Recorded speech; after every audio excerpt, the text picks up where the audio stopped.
हम्म। प्रणाम दोस्तों, प्रणाम आप सभी को मेरा प्रणाम। The highest in me bows down to the highest in you. मेरे अंदर का परमात्मा आपके अंदर के परमात्मा को प्रणाम करता है। भगवान करे आप में से हर एक इंसान का जीवन मंगलमय हो। आज भगवत गीता के 12वें और 13वें अध्याय में आप सभी का स्वागत है। कृष्ण कृपा हो तभी तो कृष्ण का नाम ले सकेंगे, तभी तो हम भगवत गीता का पाठ कर सकेंगे। तो बोलिए योगेश्वर श्री कृष्ण भगवान की जय, बोलिए गीता मैया की जय, बोलिए श्री रामचंद्र जी की जय, बोलिए शिव जी भगवान की जय। नमः पार्वती पतये हर हर महादेव। नमस्कार दोस्तों, नमस्कार। How's the josh, how's the josh, how's the josh. Are you excited? आज का दिन कैसा है? बढ़िया है, बढ़िया है। आज का दिन कैसा है? बढ़िया है, बढ़िया है। Today's day is amazing everyone, क्योंकि आज हम बात करेंगे अध्याय 12 भक्ति योग। भक्ति क्या ज़रूरी है, कितनी करें,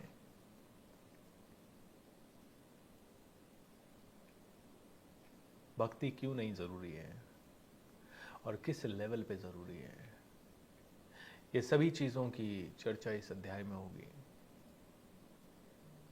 एंड अध्याय 13 प्रकृति, पुरुष और प्रेम। प्रकृति क्या है, पुरुष क्या है, प्रेम क्या है, ये सारी चीज़ों के ऊपर चर्चा होगी। बहुत ही इम्पोर्टेंट अध्याय दोनों के दोनों। बिकॉज अर्जुन का एक बड़ा प्रश्न है कि सर भक्ति करूं या युद्ध करूं, ज्ञान मार्ग पे चलूं या भक्ति मार्ग पे चलूं, कर्म योग श्रेष्ठ है या भक्ति योग श्रेष्ठ है, दोनों में क्या फ़र्क है, कितना करूं कितना ना करूं, ये भी एक सवाल है। हमें भी ये बार बार ध्यान आता है कि क्या किया जाए। मतलब एक तरफ हमें लगता है कि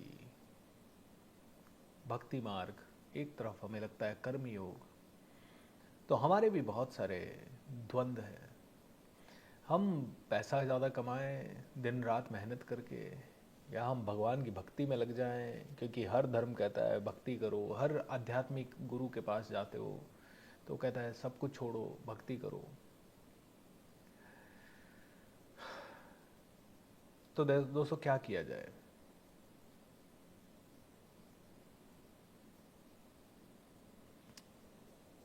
क्या किया जाए, क्या किया जाए? तो आज के इन दोनों अध्यायों में इनकी चर्चा होगी।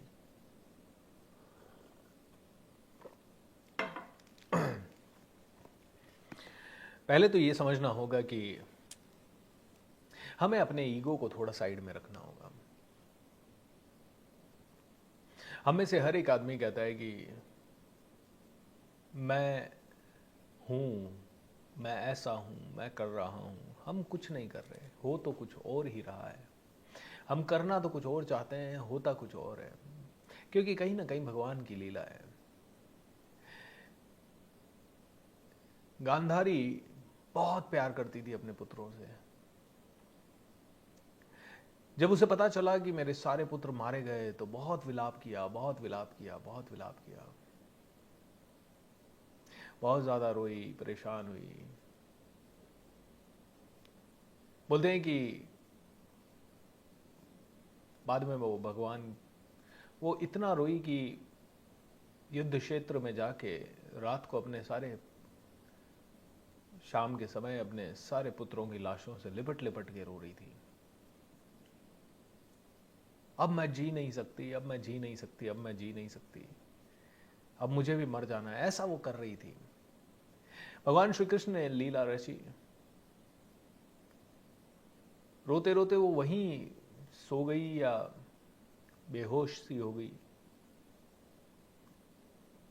रात को करीब 12-1 बजे होंगे, भगवान श्री कृष्ण ने ऐसी लीला लीला रची कि उसे बहुत भूख लगी, भयंकर भूख लगी,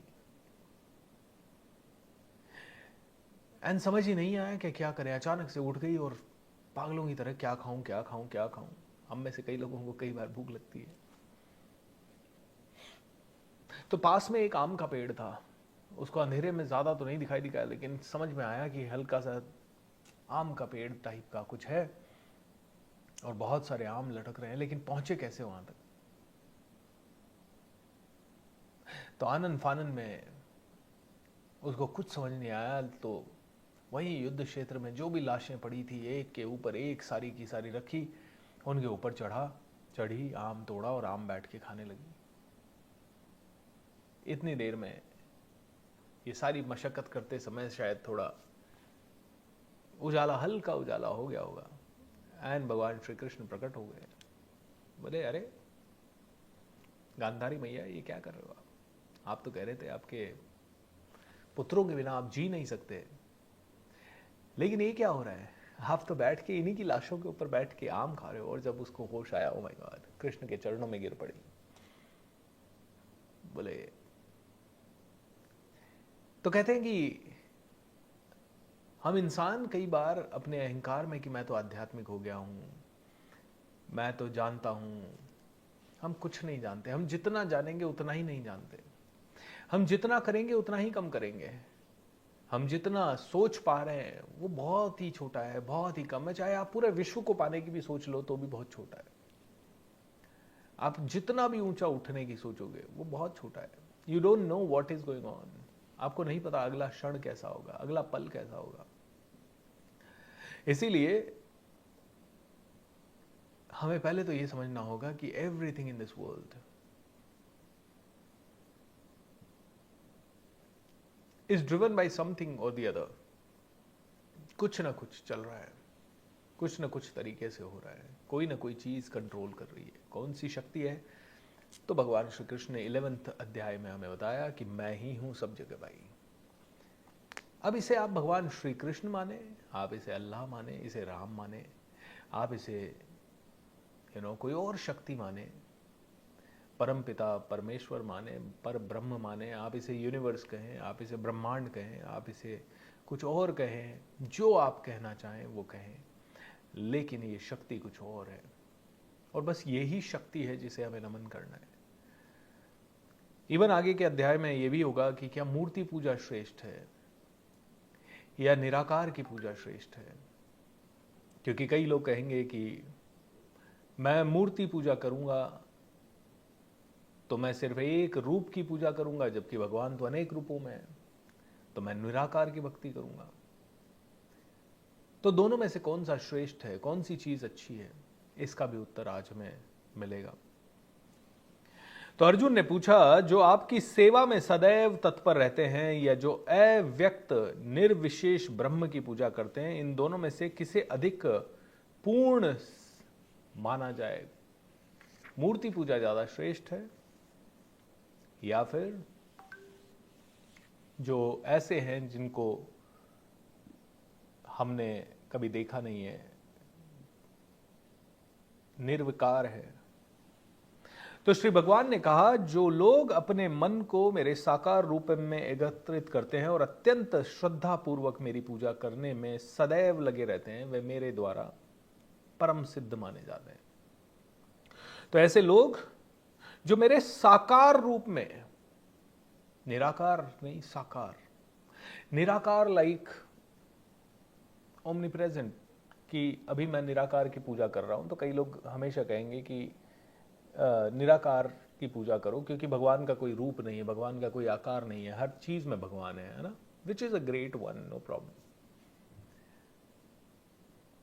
तो स्वामी विवेकानंद से किसी ने पूछा, मूर्ति पूजा करूं या ना करूं?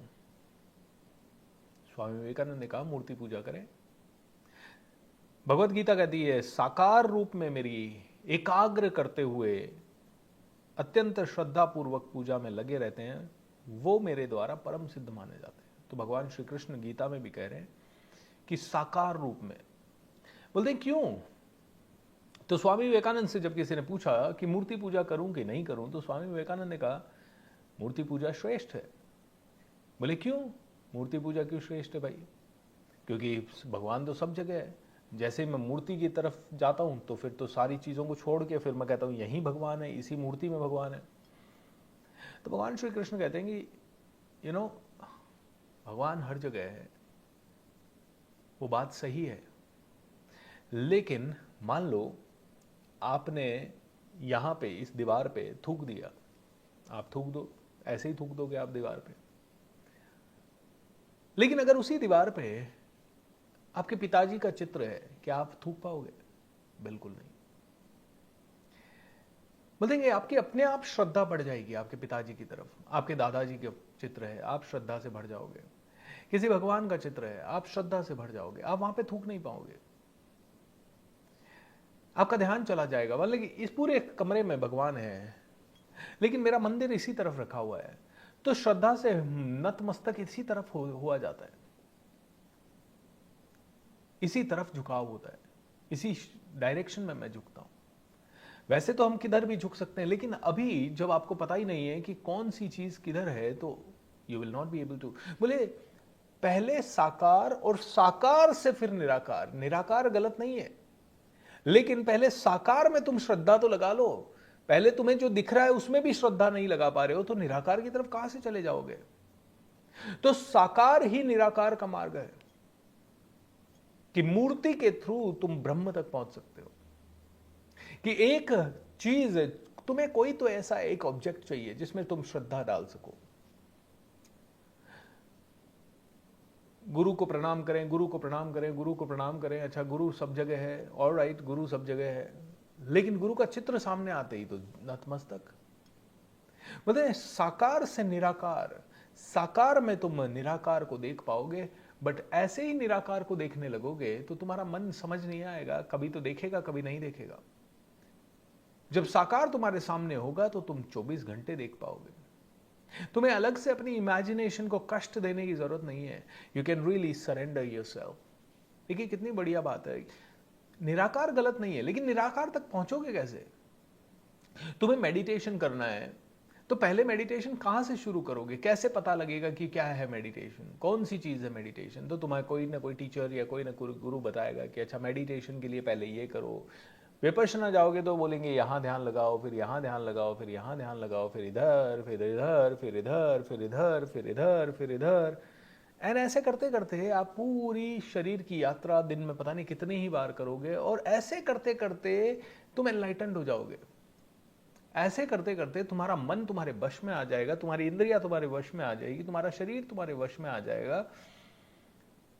लेकिन तुम डायरेक्ट कहो कि अच्छा ध्यान लगाओ, हवा के ऊपर ध्यान लगाओ, पता नहीं कहीं और, लेफ्ट साइड की हवा के ऊपर, राइट साइड की हवा के ऊपर, ऊपर, चलो ओवरऑल ध्यान लगाओ। कहां ध्यान लगाओगे? एक साधारण पुरुष इतना ही ज्ञानी होता, इतना ही साधारण मनुष्य डेवलप्ड होता कि वो अपनी मर्जी से अपना ध्यान कहीं पे भी लगा लेता, तो अर्जुन फिर तो बात ही कुछ होती।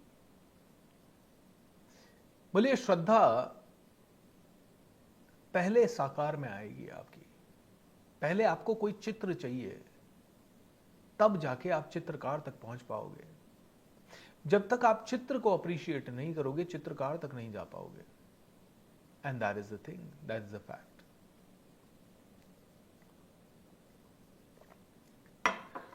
तो चित्र तक पहुंचो और चित्र से चित्रकार तक पहुंचो। पहले साकार तक पहुंचो और फिर साकार से आप निराकार तक पहुंचो।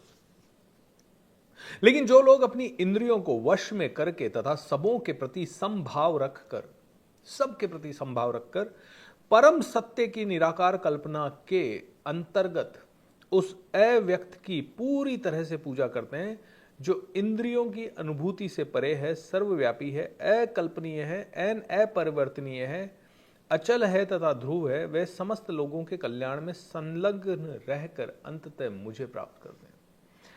बोले पहला लेवल तुम्हारा साकार की भक्ति है, और फिर साकार से धीरे धीरे निराकार की तरफ। कहते हैं एक बार श्रीला प्रभुपाद जो कि इस्कॉन टेम्पल के फाउंडर हैं, वो एक बार उनको बुलाया गया किसी, बोले एक भक्ति का कोई समागम है, कृष्ण भक्ति का समागम है। अब जिन्होंने किया था वो निराकार की भक्ति करने वाले थे, और जब श्रीला प्रभुपाद वहां पहुंचे, उन्हें टॉक देने के लिए चीफ गेस्ट के रूप में बुलाया गया, उन्होंने देखा कहीं पे भी स्टेज पे भगवान का कोई चित्र नहीं लगा हुआ। बोले भगवत गीता की बात हो रही है और ना अर्जुन का चित्र है, न कृष्ण का चित्र है, न कुछ और, ऐसा क्यों भाई? तो उन्होंने कहा अरे कृष्ण तो सर्वव्यापी है ना, कृष्ण ही तो कहते हैं कि मतलब सब तरफ हूं, तो फिर उनके चित्र की क्या जरूरत है? तो श्रीला प्रभुपाद ने कहा मैं तो फिर टॉक नहीं दूंगा, यहाँ मेरा शिष्य टॉक देगा, मैं नहीं दूंगा।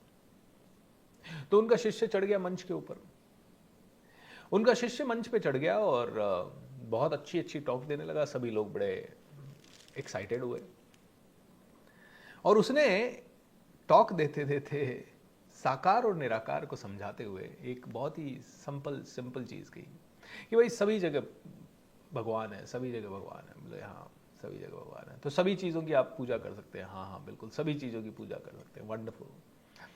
सभी तरफ आप ध्यान लगा सकते हैं, बिल्कुल बिल्कुल, हम सभी तरफ ध्यान लगा सकते हैं। बोले इतने पावरफुल हो तुम, इतने मेच्योर हो तुम कि तुम हर चीज़ में ध्यान लगा पाओगे, तुम इतने मेच्योर हो अभी कि तुम सब में ब्रह्म देख पाओगे। बोले हाँ हाँ, मतलब यही होना चाहिए, है या नहीं है, बट यही होना चाहिए। बोलते एक रसगुल्ला है, आपको सबको पसंद है? बोले हाँ सबको रसगुल्ला पसंद है। बोले वंडरफुल, आपने रसगुल्ला खाया, वेरी गुड, खाया। अगले दिन रसगुल्ला निकाला? बोले हाँ निकाला। तो रसगुल्ला पसंद है तो अगले दिन जो निकाला वो भी पसंद होना चाहिए। अरे छी छी, ये कैसी बात कर रहा है, क्या बात कर रहा है? बोले आप हर रूप में, आप इतने अभी सक्षम नहीं हो कि हर रूप में परमात्मा को स्वीकार कर पाओगे। आप इतने सक्षम नहीं हो कि हर चीज को, गलत हो या सही हो, दोनों को आप एक्सेप्ट कर पाओगे। लेकिन हाँ, साकार से धीरे धीरे निराकार की तरफ पहुंचा जा सकता है, और अल्टीमेटली तो आपको अपनी इंद्रियों को वश में करते हुए ध्यान में ही जाना होगा, और ध्यान में जाते हुए आप आगे बढ़ सकते हो। जिन लोगों के मन परमेश्वर में के अव्यक्त निराकार स्वरूप के प्रति आसक्त हैं, उनके लिए प्रगति कर पाना अत्यंत कष्टप्रद है। देहधारियों के लिए उस क्षेत्र में प्रगति कर पाना सदैव दुष्कर रहता है। देहधारियों के लिए बोलते हैं अर्जुन, मैं तुझे चाहूंगा कि तू भगवान की पूजा करे, किसी पर्टिकुलर फॉर्मेट में करे, क्योंकि शुरुआत में बहुत मुश्किल है मन को अव्यक्त में लगाना।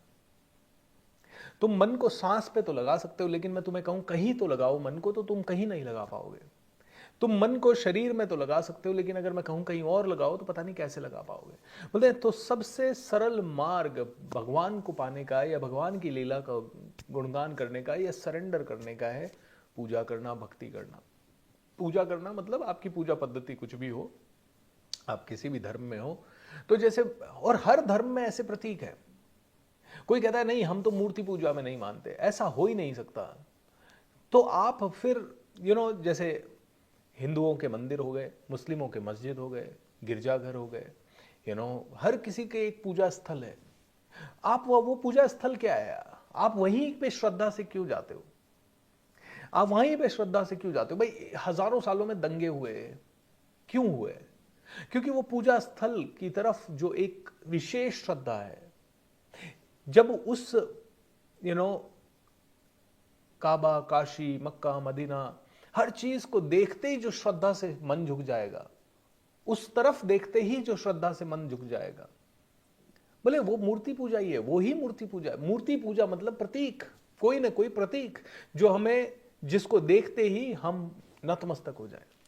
तो मुस्लिम मस्जिद को देखते ही नतमस्तक होंगे, क्रिश्चियन गिरजाघर को देखते ही, सिख गुरुद्वारे को देखते ही, हिंदू मंदिर को देखते ही तुरंत झुक जाएंगे, तुरंत नतमस्तक हो जाएंगे। या बौद्ध धर्म को मानने वाले हैं, वो बुद्धा की मूर्ति देखते ही, या बौद्ध स्तूप देखते ही, या कोई मॉनेस्ट्री देखते ही तुरंत झुक जाएंगे। बोलते हैं यही है, जब प्रतीक होता है तो आसान हो जाता है। आसान हो जाता है नमाज पढ़ना, आसान हो जाता है एक भक्ति में डूबना, आसान हो जाता है एक पर्टिकुलर तरीके की जिंदगी को जीना। बोलते हैं बहुत मुश्किल है एक मनुष्य के लिए ये समझ पाना कि मैं निराकार की भक्ति करूं, कहां पे करूं, किधर करूं। ठीक है, आप कहीं पे भी ध्यान कर सकते हैं, कहीं पे भी बैठ के भगवान को प्रणाम कर सकते हैं, बस में चलते चलते, कार में चलते चलते, टैक्सी में चलते चलते, रोड पे खड़े होके। लेकिन जो उस मंदिर में जाके, जो शिरडी साईं बाबा के जाके, या जो तिरुपति बालाजी के जाके, या जो चार धाम की यात्रा करके आपको जो फीलिंग आएगी कि हाँ यार मैं केदारनाथ जा रहा हूँ, और उस रास्ते में जब आप चलते जाओगे और फिर जब लास्ट में केदारनाथ के धाम पहुंचोगे, तब जो आपको श्रद्धा आएगी वो बहुत ही जबरदस्त होगी। हर मुस्लिम भाई कहता है कि कम से कम एक बार तो हज जाके आ जाऊं, तो वो हज क्यों जाना चाहेगा? क्योंकि उन्हें पता है कि सब तरफ मैंने सारी मस्जिदों में पूजा कर ली, लेकिन वो जैसे ही मैं मक्का मदीना जाऊंगा या हज के लिए जाऊंगा, वहां मेरे लिए मतलब जबरदस्त एक पावर मुझे मिलेगी। तो हर धर्म में प्रतीक है, मतभेद कहीं है ही नहीं, बस ये मन भेद क्रिएट कर दिए गए हैं। और ये मन भेद क्यों क्रिएट कर दिए गए हैं? क्योंकि जो धर्म के ठेकेदार बने हुए हैं, जिन्होंने कहा है कि भाई अगर उनको उनको एक बहुत बड़ा डर है कि यार ये लोगों को मेरे साथ बांधे रखने के लिए कुछ तो कहानियां देनी पड़ेगी। तो ऐसी कहानियां दे दी गई कि हमारा धर्म श्रेष्ठ, हमारा धर्म श्रेष्ठ, हम जो कर रहे हैं वो श्रेष्ठ, हम जो कर रहे हैं वो श्रेष्ठ। बाकी अगर डीपर लेवल पे जाओ तो ना कहीं दिक्कत है, हर जगह मूर्ति पूजा है, और हर जगह कोई ना कोई तरीके से मूर्ति पूजा है। कहीं पे कोई कहेगा गुरु की पूजा करो, कहीं पे कोई कहेगा पत्थर की पूजा करो, कहीं पे कोई कहेगा ये विशेष स्थल है यहीं पे पूजा करो। किसी न किसी तरह से हर चीज में प्रतीकों का, हर धर्म में प्रतीक का वो है। तो दोस्तों, this is very very important, we need to understand. अगर मेरे कोई मुस्लिम भाई तो तक भी ये वीडियो पहुंच जाए तो उनको भी देखना चाहिए। अगर कोई देख रहा है ऑलरेडी तो प्लीज़ कमेंट करके बताएं। आई एम श्योर हमारे कई सारे भाई हैं जो देखते हैं, जैसे अब्दुल गफ़ार जी हैं, जैसे अब्दुल कादिर हैं, ऐसे कई हमारे दोस्त हैं, भाई हैं जो देखते हैं ये और वो अप्रिशिएट करते हैं। इनफैक्ट थोड़े दिन पहले हमारे एक भाई का मैसेज आया, बोले सर मेरे धर्म में अल्लाह के अलावा किसी और की पूजा करना अलाउड तो नहीं है, लेकिन अगर मैं हिंदू होता तो मैं बहुत ज़्यादा भक्ति भाव में आता। मैं अभी भी हूँ भक्ति भाव में। और वो उनका विशेष स्टेटमेंट मेरे प्रति था कि सर आपने मुझे इतना दिया है कि मैं आपकी रोज़ पूजा करता। मेरे लिए वो बहुत बड़ा स्टेटमेंट हुआ, मैं बहुत ज़्यादा उसके लिए आज भी कृतज्ञ हूँ, क्योंकि इस तरह के स्टेटमेंट आना बहुत बड़ी बात है। ये कोई साधारण स्टेटमेंट नहीं था, ये कोई ऐसे ही मुझे चढ़ाने के लिए कहा गया स्टेटमेंट नहीं था, क्योंकि मुझे चढ़ा के उस इंसान को कुछ मिलने की जरूरत नहीं थी।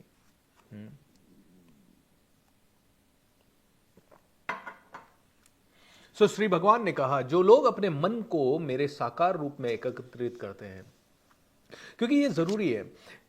कहते हैं कि देहधारियों के लिए उस क्षेत्र में प्रगति कर पाना सदैव दुष्कर है। आपके और मेरे लिए मतलब हम बहुत अपने आप को क्या बहुत ज्यादा, अभी हम कुछ नहीं जानते, अभी हम बहुत बहुत तुच्छ हैं, अभी हमारा मन बहुत परिपक्व होने की जरूरत है।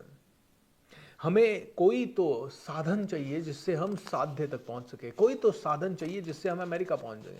बोले मैं तो अमेरिका को यहीं देख लूं। अरे कैसे देख लोगे? तुम्हें अमेरिका देखने के लिए अमेरिका जाना पड़ेगा, और अमेरिका जाने के लिए तुम्हें कोई साधन चाहिए। क्या साधन चाहिए? तुम्हें एरोप्लेन चाहिए, तुम्हें कोई समुद्री जहाज से जाना पड़ेगा, कोई तो यात्रा का साधन होना चाहिए। बोलते वो निराकार तक पहुंचोगे, अल्टीमेटली निराकार ही, अल्टीमेटली तुम्हारी उस अवस्था में तुम्हें आना ही पड़ेगा जहां तुम्हें हर चीज में ब्रह्म दिखे, तुम्हें हर मनुष्य में भगवान दिखे, तुम्हें हर जानवर में भगवान दिखे, तुम्हें प्रकृति के कण कण में भगवान दिखे, पौधे में भगवान दिखे, तो तुम्हें पेड़ में भी भगवान दिखे। तुम्हें अंत में उसी लेवल पे आना चाहिए। कहते हैं रमन महर्षि हमेशा पूजा पाठ जब ध्यान करते थे तो कई बार कई दिनों तक ध्यान करते थे, और उनके शरीर पे चींटी भी आ जाती थी, कीड़े मकोड़े भी कई बार चढ़ जाते थे, और कभी कोई सांप बिच्छू भी उनके शरीर पे चढ़ जाते थे।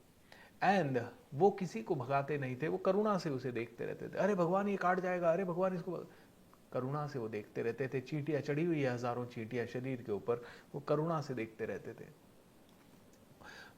हमारे यहाँ पे तो ऐसे ऐसे ऋषि मुनि साधु संत हुए हैं जिन्होंने अपनी हड्डियों का दान कर दिया ताकि एक वज्र बनाया जा सके, ताकि एक एक जबरदस्त वो बनाया जा सके, क्या अस्त्र शस्त्र बनाए जा सके। हमारे यहाँ ऐसे ऐसे पूर्वज हुए हमारे जिन्होंने अपना शरीर को, अपना मांस का दान कर दिया। बोले कि यार ये पक्षी की भूख मिट जाए, इसलिए एक बाज था, चील थी या गिद्ध मान लेते हैं, एक गिद्ध पड़ गया पीछे एक कबूतर के।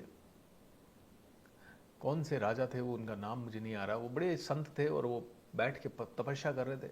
कबूतर उनकी शरण में चला गया। कबूतर उनकी शरण में चला गया तो उन्होंने उसे बचाया। तो बाज ने कहा आप इसको बचा रहे हो, ये तो मेरा भोजन है, अब मेरे भोजन को आप बचाओगे तो फिर मैं क्या खाऊंगा, मैं तो भूखा मर जाऊंगा। तो उन्हें समझ नहीं आया क्या करें, क्योंकि धर्म संकट है ना ये, कि अरे वास्तव में मतलब इसका भोजन ये है, अब इसको बचाया तो ये भूखा मरेगा, और इसकी भूख मिटाई तो ये मरेगा। तो उन्होंने उस बाज को कहा एक काम कर, तू मेरा मांस खा ले, तुम मुझे खा ले, लेकिन इसको तो मैं बचाऊंगा क्योंकि अब ये मेरी शरण में आया है।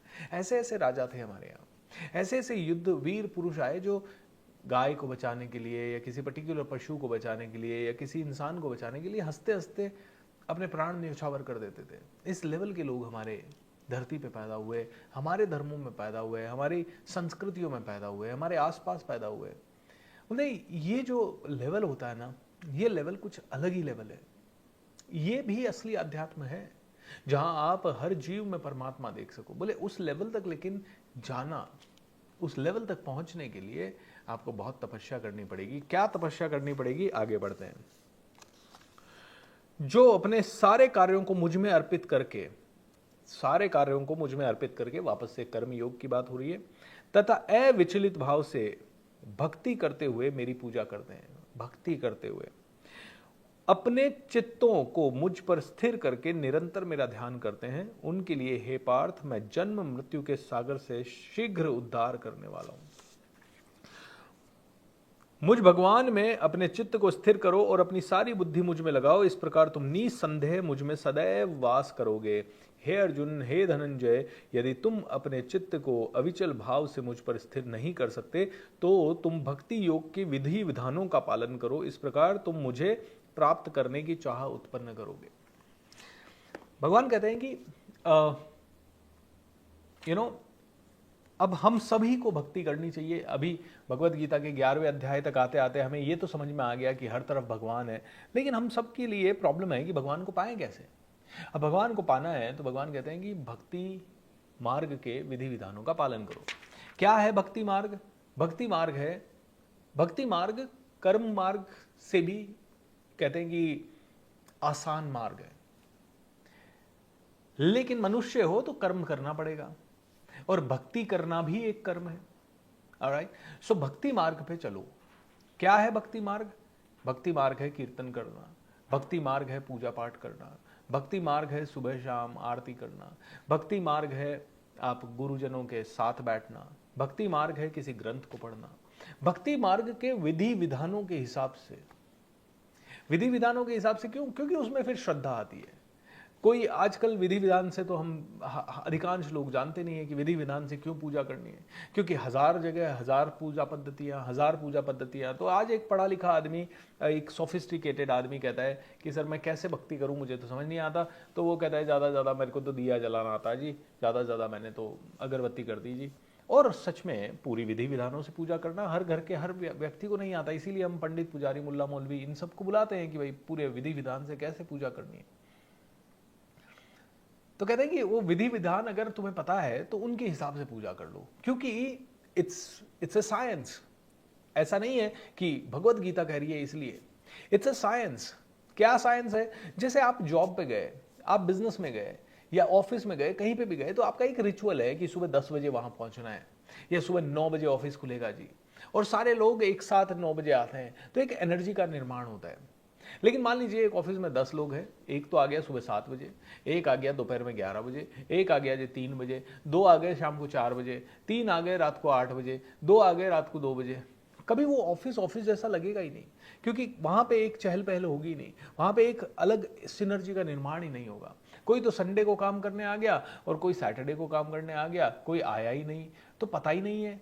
बोलते हैं एक रिचुअल से तुमने काम किया। रिचुअल मतलब पहले ये किया, फिर ये किया, फिर ये किया। तुम्हारे कोई भी काम करने का एक प्रोसेस होता है कि तुमने कोई पार्ट बनाया, एक कंप्यूटर बनाया, एक कैमरा बनाया, तो पहले उसका डिज़ाइन बनाया, पहले उसके ऊपर चर्चा की, क्लैरिटी लाई, फिर डिज़ाइन बनाया, डिज़ाइन को फिर तुमने सबने मिल के देखा, स्टडी किया, उसमें कुछ गलती तो नहीं है, फिर उस डिज़ाइन के बाद तुमने फाइनल प्रोडक्ट की तरफ प्रोसीड किया, उसका भी एक सैंपल बनाया, सैंपल बनाने के बाद दिखाया, अप्रूव करवाया, एंड फिर फाइनल डिज़ाइन के लिए उसको मशीन में डाला और फिर उसका मास में प्रोडक्शन हुआ।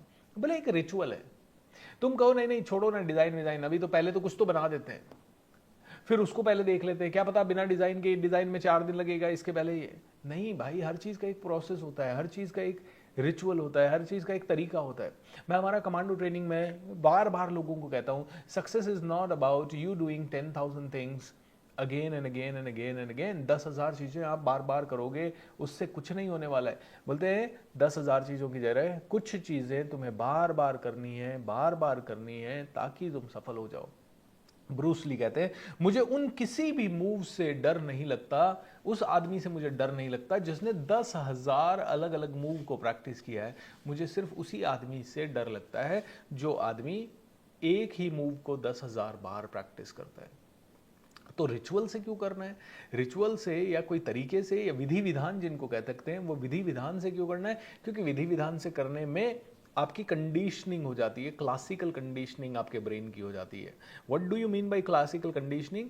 जैसे अभी आप रोज सुबह 6 बजे उठ के मेरा भगवत गीता का ये अध्याय सुन रहे हो, तो यहाँ एक कंडीशनिंग सी हो रखी है आपके ब्रेन की, हाँ भाई 6 बजने वाले हैं, 6 बजते ही गीता ज्ञान शुरू हो जाएगा। तो 6 बजे के 5-10 मिनट पहले ही आपके ब्रेन में वो हार्मोन्स सीक्रेट होने लग जाते हैं जो इस अध्याय को सुनने के लिए जरूरी है। वो भक्ति भाव अपने आप 6 बजे के पहले ही आपके मन में आने लग जाता है। तो इसीलिए इसको कहते हैं क्लासिकल कंडीशनिंग। जब आपका खाने का समय होता है मान लो 1 बजे, तो 1 बजे के 5 मिनट 10 मिनट पहले से ही आपको हल्की सी भूख लगने लग जाती है। वो भूख कैसे लगने लगती है? वो भूख लगने लगती है क्योंकि कहीं ना कोई हार्मोन सीक्रेट हुआ बॉडी के अंदर, और वो सीक्रेट हार्मोन जैसे ही हुआ तो ऑटोमेटिकली उसने आपको भूख का एहसास दिलाया। बोले इसीलिए अर्जुन रिचुअल से काम करो, क्योंकि रिचुअल करते ही ब्रेन में एक नेक्स्ट लेवल की एनर्जी डेवलप होती है, फिर आप दूसरा रिचुअल, फिर भगवान जानता है अब, तो ऐसे उस प्रोसेस से जाते हो तो it's like very very powerful and very very successful. Right? So हर चीज का एक प्रोसेस है, उस प्रोसेस से अगर तुम करोगे तो ज्यादा इजीली तुम आगे पढ़ पाओगे। कहां से उद्धार हो पाएगा? जन्म मृत्यु के सागर से। कल मैंने बताया जन्म और मृत्यु क्या, हर रोज आप जी रहे हो, हर रोज आप मर रहे हो। तो आज आपने दिन भर जो किया उसी का परिणाम आपका कल होगा। आज बहुत अच्छा जिए तो कल शायद आप बहुत अच्छे उठोगे। आज रात को आप दारू पी के सोए तो कल सुबह आपका सर भारी ही रहेगा। मतलब आज के कर्म तुम्हें कल सुबह सताएंगे ही सताएंगे। तो आज तुमने बहुत बहुत जबरदस्त किया। मैं आपको ऑनेस्टली बताता हूँ, ये जो मैजिक ऑफ थिंकिंग रिच करते हैं हम, ये पूरा महीना इतना ब्लिसफुल जाता है, ऐसा लगता है जैसे भगवान धरती पे उतर के आ गया मेरे लिए। तो मतलब सुबह और शाम मैं, ये पूरे महीने मेरा ध्यान ही नहीं जाता कहीं पे भी कि कोई कंप्लेनिंग कुछ चल रहा है जिंदगी में या कुछ चीज की कंप्लेन करें। इवन गलत से गलत सिचुएशन होती है उसमें भी मुझे सिर्फ पॉजिटिव ही दिखाई देता है, ये वाले महीने में तो स्पेशली। और पूरे महीने ध्यान ही नहीं जाता कि कुछ गलत हो रहा है। अगर थोड़ी बहुत एनर्जी कहीं ऊपर नीचे किसी कारण से, माइंड थकने के कारण या बॉडी थकने के कारण या किसी भी चीज से हुई, तो भी थोड़ी सी देर में वो अप हो जाती है, अपने आप अप हो जाती है। तो मेरे लिए तो ये पूरा महीना एक जबरदस्त महीना है। दिस इज लाइक, इस महीने में जो करता हूं उसका फल मुझे हमेशा मिलता है, अलग अलग तरीके से मिलता है। तो मुझे भगवान में अपने चित्त को स्थिर करो और अपनी सारी बुद्धि मुझ में लगाओ, इस प्रकार तुम निसंदेह मुझसे सदैव वास करोगे। है अर्जुन, है जन, यदि अपने, तो हाँ, यदि तुम अपने चित्त को अविचलन भाव से मुझ पर स्थिर नहीं कर सकते तो तुम भक्ति योग के विधि विधानों का पालन करो। यदि तुम भक्ति योग में विधि विधानों का भी अभ्यास नहीं कर सकते तो मेरे लिए कर्म करने का प्रयत्न करो, क्योंकि मेरे लिए कर्म करने से तुम पूर्ण अवस्था को प्राप्त होगे। किंतु यदि तुम मेरे लिए इस भावनामृत में कर्म करने में असमर्थ हो तो तुम अपने कर्म के समस्त फलों को त्याग कर दो। बोलते हैं अर्जुन, अगर तू भक्ति भी नहीं कर सकता, तू सुबह भजन भाव भी नहीं कर सकता, तू अगर मंदिर मस्जिद भी नहीं जा सकता, तू अगर और कुछ नहीं कर सकता, तो तू मेरे लिए कर्म कर। What do you mean by मेरे लिए कर्म कर? मेरे लिए कर्म करने का मतलब है तुम दान कर दो। मेरे लिए कर्म करने का मतलब है तुम किसी दीन दुखियों की सेवा कर दो। तुम और कुछ नहीं तो प्रकृति को कुछ दे दो, पेड़ लगा दो, तुम जानवरों को चारा खिला दो, तुम पशु पक्षियों के लिए भी कहीं ना कहीं ऊपर पानी पीने का गर्मियों में रख दो। तुम किसी अनाथ के लिए, अनाथाश्रम के लिए काम करो, तुम किसी वृद्धाश्रम के लिए काम करो, तुम किसी निर्बल की सेवा करो, तुम किसी और की सेवा करो। बोले ये भी भक्ति कर्म ही है। अगर तुझे लगता है कि नहीं यार, मैं तो रोज सुबह शाम उठ के ये सब मेरे से नहीं होता, तो कोई बात नहीं, तू मेरे लिए कर्म कर। मेरे लिए कर्म करने का मतलब है संसार के लिए कर्म कर, दुनिया के लिए कुछ कर, निस्वार्थ भाव से कर, बिना किसी पाने के उद्देश्य से कर, जस्ट अपना कंट्रीब्यूशन कर। कल परसों हमारी 6 ह्यूमन नीड्स थी और उन 6 ह्यूमन नीड्स के चैप्टर में सबसे लास्ट नीड थी कंट्रीब्यूशन की नीड। कहते हैं कि मैं तो हमेशा मानता हूं कि सारी बकेट आपकी फुल हो जाएगी अगर आपने कंट्रीब्यूट करना शुरू किया तो। कहते हैं कि आप कंट्रीब्यूट करो, कंट्रीब्यूट करो, कंट्रीब्यूट करो, कंट्रीब्यूट करो, कंट्रीब्यूट करो, कंट्रीब्यूट करो, कंट्रीब्यूट करो। मेरे जितने भी टीचर्स हैं ना, उन्होंने मुझे एक ही चीज़ सिखाई, भूपेंद्र बिना पैसे कितने मिलेंगे ये सोचे, अगर तू कंट्रीब्यूट करेगा तो तेरी इतनी ग्रोथ होगी कि पूछिए मत। और इसीलिए मेरा तो अब तो मन मोटो ही हो गया, when you support the world selflessly the whole universe supports you endlessly. When you support the world selflessly the whole universe supports you endlessly. जय श्री कृष्ण। बोलिए योगेश्वर श्री कृष्ण भगवान की जय। मज़ा आता है ना दोस्तों ये सब पढ़ने में। ओह, अभी तो हम भक्ति योग में आधे भी नहीं पहुंचे। किंतु अगर तुम कृष्ण भावना इस भावना से कर्म नहीं कर सकते तो तुम समस्त कर्म फलों का त्याग करो। बोले ये भी तुम नहीं कर सकते कि तुमसे दान दक्षिणा भी नहीं होता भाई, तुमसे गरीबों की भी हेल्प नहीं होती, तुम किसी अच्छे काम में सपोर्ट भी नहीं कर सकते, तो कोई बात नहीं। अब फिर एक काम करो, दिन भर में जो काम किए हैं वो भगवान के चरणों में बैठ के बोलो, भगवान सारे फल आपके, सब जो मैंने कर्म किए इससे अच्छा आ जाए, जो भी अच्छा है वो आपका, जो भी बुरा हो वो कर्म मेरा, और उस बुरे कर्म में मैं उसको भी भोगने को तैयार हूँ, आपकी कृपा बनी रहे। बोले सारे कर्मों के फलों का त्याग कर दो, मतलब सबसे थोड़ा थोड़ा डिटैच हो जाओ।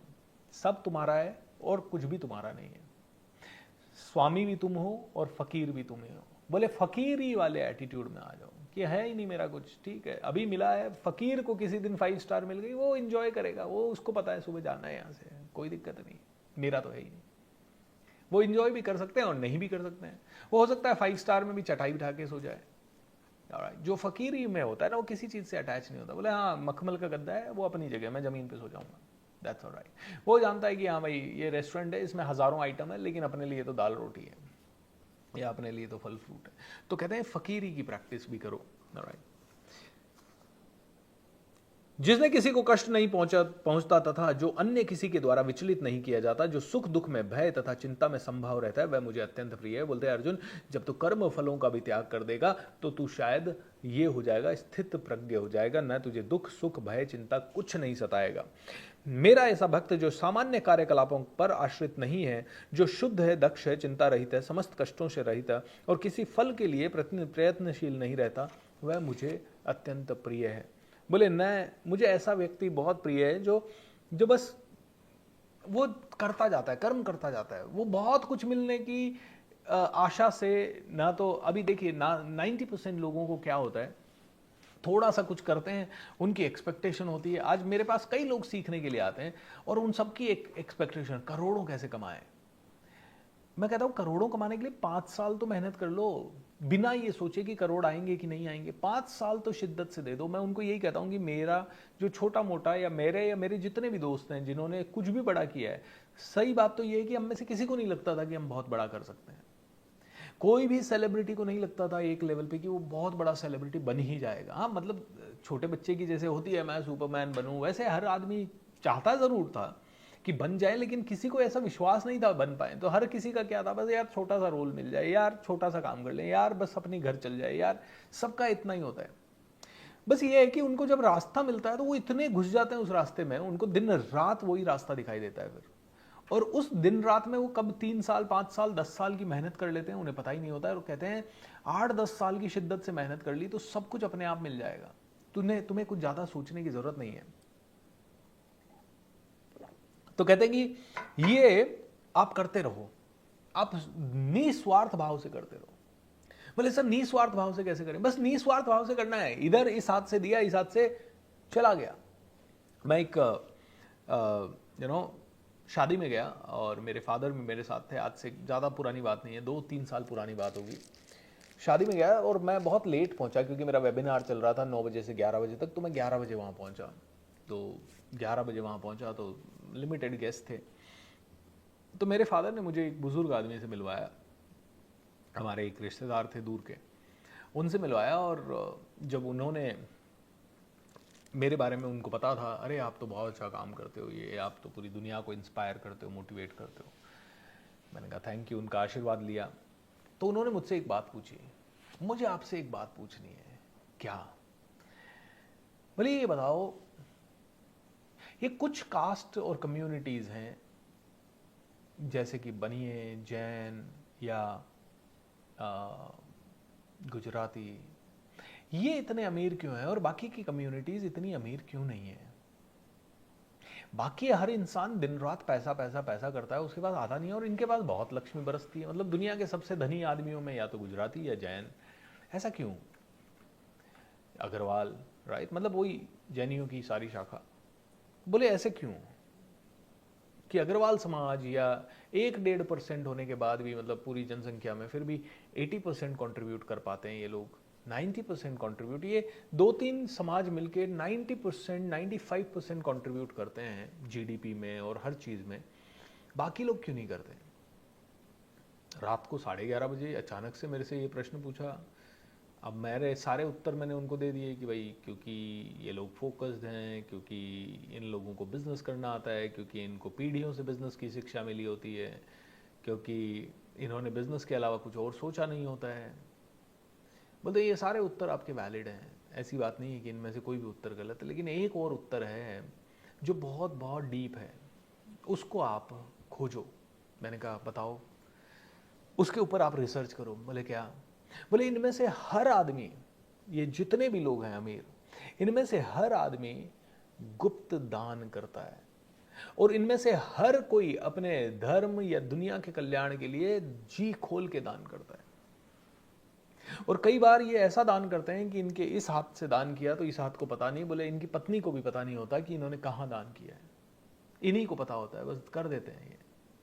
इनके पास कोई, कई बार इनके पास जो सबसे अमीर अच्छे लोग हैं उनके पास दान पुण्य के लिए चले जाओ, उनका हाथ खुला रहता है, ले जाओ 1,00,000 रुपया, ले जाओ 5 लाख, ले जाओ 10 लाख, ले जाओ 2 लाख। और ऐसा नहीं है कि इनके पास अमीर होने के बाद 2 लाख 5 लाख 2 करोड़ 500 करोड़ 1,000 करोड़ ये देंगे।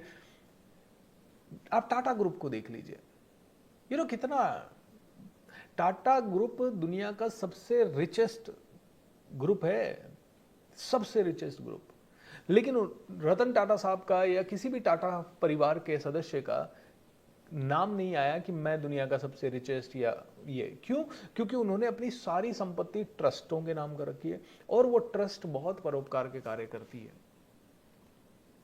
बहुत परोपकार के कार्य करती है। आप देखिए कोविड आया, सबसे ज़्यादा दान देने वाले टाटा ग्रुप, और राइट, और अभी जो एक्सीडेंट हुआ एयर इंडिया वाला, उसमें भी सारे मृतकों को कितना कितना पैसा, सब घायलों को सारा इलाज, और भी वहाँ पे जो भी रिपेयर मेंटेनेंस होगा वो भी टाटा ग्रुप दे देगा। मतलब ये एक वैल्यू कल्चर। बोलते और कुछ नहीं कर सकते तो दान पुण्य करो, दान पुण्य नहीं कर सकते तो सारे कर्म मेरे में त्याग दो, पूरा डिटैच हो जाओ और सब कुछ कार्य करो, और सबके बीच में भी रहो, भीड़ में भी रहो और अकेले भी रहो, दोनों ही चीज़ें, सब चीज़ें पाओ भी। और तो दान करो दोस्तों, दान में बहुत तक शक्ति है। जो मित्रों तथा शत्रुओं के लिए समान है, न अपमान शीत गर्मी सुख दुख सदैव, जो ज्ञान में दृढ़ है और जो भक्ति में संलग्न है, ऐसा पुरुष मुझे नित्य प्रिय है।